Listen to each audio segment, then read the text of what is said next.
Simo Häyhä left his quiet farm life in the winter of 1939 to become the most effective sniper in history, racking up over 500 confirmed kills without even using a scope.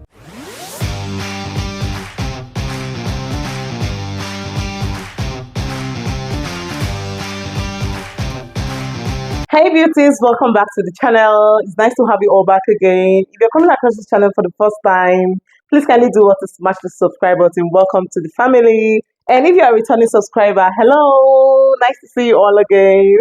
Thanks so much guys for your constant support. It means a lot to me. Please keep them coming, okay? Today we're going to be diving right into this unique video I came across that is about Finland. Again, you all know I've been keen on reacting to Finnish videos these days, right? So the title of today's video is Simo Häyhä, the deadliest sniper in military history. From what I understand, I think he was nicknamed the White Death. Can you imagine? Can you guys imagine, guys? Without further ado, let's just jump right into this because I am so curious to find out who this man was. When World War II broke out in 1939, the Soviet Union decided to invade Finland while everyone else was preoccupied with the war in Europe. But a sniper named Simo Häyhä came to Finland's defense. Häyhä allegedly eliminated a staggering 505 enemy soldiers, which, if accurate, would make him the single deadliest sniper in history. Today we're looking at the man Simo Häyhä and his unbelievable marksmanship. But before we get started, be sure to subscribe to the Weird History channel. Simo would have wanted it that way. All right, let's get sniping. As you might imagine, the invading Soviet soldiers grew to be straight up terrified of Häyhä. Having to patrol the blanched Finnish wilderness with the knowledge that Häyhä could be out there waiting to ping them with a spectacular long-distance shot earned him the nickname Belje Smert, which is Russian for White Death. However, Häyhä's fellow Finnish soldiers had a completely different name for him. They called him Taika Ampuja, Magic Shooter. While that nickname may have been as accurate as Häyhä himself, we have to admit it is somewhat less intimidating than White Death. Simo's exact sniper count varies depending on the source. Some suggest he downed as many as 542 Soviet soldiers with his rifle, but no one claims he eliminated any less than 505. This makes him the most effective sniper in any war, with Soviet sniper Ivan Sidorenko sitting at a close second with 500 kills. However, Häyhä's count may even be higher. Rather than stay at a comfortable distance behind his sniper rifle for the entire war, Häyhä may have also cut down several hundred enemy combatants with a submachine gun. If true, that would put his count at approximately 800. Simo, that is a frightening number. Impressive, sure, but holy cow, you're really good at your job. The Winter War lasted for a single winter, as its name suggests, which means Häyhä was putting in serious work. In order to achieve his staggering record, Häyhä was eliminating an average of 5 to 6 enemy soldiers every day. Of course, some days were better than others. Häyhä racked up a terrifying 40 confirmed kills in a single day, scoring 25 and 20 on 2 other record days. The cloud of perpetual death in which he lived saw him promoted from corporal to second lieutenant, the biggest rank jump in the history of Finland's military.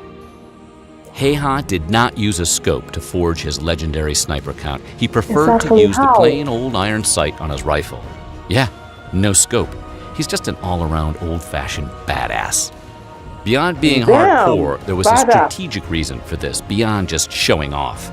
Häyhä recognized that scopes made his enemies an easy target. In addition to making the target slightly bigger, scopes would glint in the sunlight, allowing Häyhä to spot enemy snipers before they spotted him.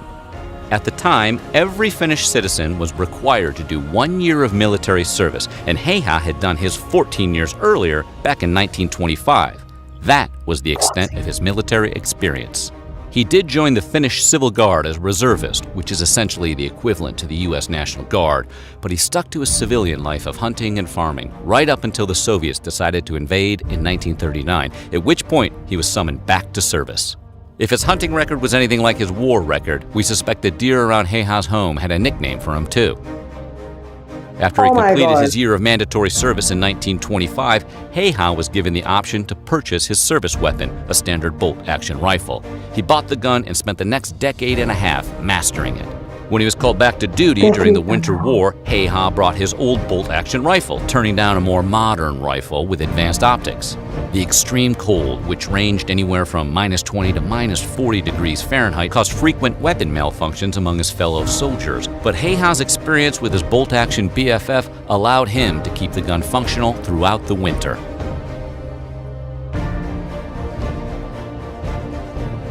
While only having minimal military experience, Hei-Ha wasn't possessed by the lord of incredible aim.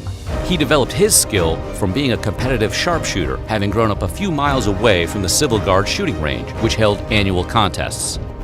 Hei-Ha regularly participated in these competitions, packing his house full of trophies. Among his accomplishments was the ability to hit a target with his rifle 16 times in a minute at a range of 500 feet. 16 A talent times. best described as supernatural. Oh my God. This is the supernatural. Hei-Ha was deployed to the Kola battlefield, where he and 31 other soldiers were tasked with holding off an invading force of 4,000 Soviet troops. Despite having fewer men on the roster than a college football team, Hei-Ha's group managed to hold their ground for the entire winter. That's some good goal line defense right there. He and his fellow Finns had a few other advantages beyond his Angel of Death status as a sniper. For instance, the Soviet troops all wore bright green uniforms, which made them stand out like decorated Christmas trees against the snowy white landscape. What also didn't help the Soviets was they lacked officers with any leadership skills, mainly because Stalin had them all executed when he purged the USSR of any potential political opponents. And even though the Soviet invasion of Finland was technically successful, they only managed to capture a relatively small amount of border territory, leaving the rest of the country intact. All told, the Soviets suffered nearly 400,000 casualties during the Winter War, compared to the 66,000 suffered by Finland. 400,000. Oh my gosh, that's huge. Most snipers shoot while lying flat on their stomachs because it gives enemies a smaller target to aim at. Hei-Ha fired from a sitting position because he felt the position was better for his aim. He didn't worry too much about making himself a bigger target, as he was just a biscuit over 5 feet tall and would conceal himself in snowbanks and put snow in his mouth to hide his breath.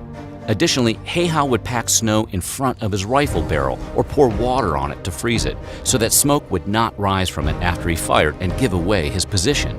And in perhaps the biggest departure from sniper etiquette, rather than going for the head, Hei-Ha aimed for the center mass of his targets, which is effective in wartime, but won't do him any favors on the Black Ops 4 leaderboards. Hei-Ha's reputation as the John Wick of Finnish snipers eventually drew the ire of the Soviet commanders, who finally grew tired of his nonsense and began targeting him directly. Because getting anywhere near Hei-Ha was out of the question, they began hammering his general location with artillery strikes. When those didn't work, the Soviets sent teams of counter-snipers to take him out, but Hei-Ha, being the sniper's sniper, dispatched them with bone-chilling ease. Finally, one Soviet sniper got lucky and blasted Hei-Ha in the jaw with an exploding round. Despite being described by one friend as having half of his head missing, Hei-Ha refused to die, and after days of reconstructive surgery, he finally regained consciousness the day after the Winter War had ended. Oh my God.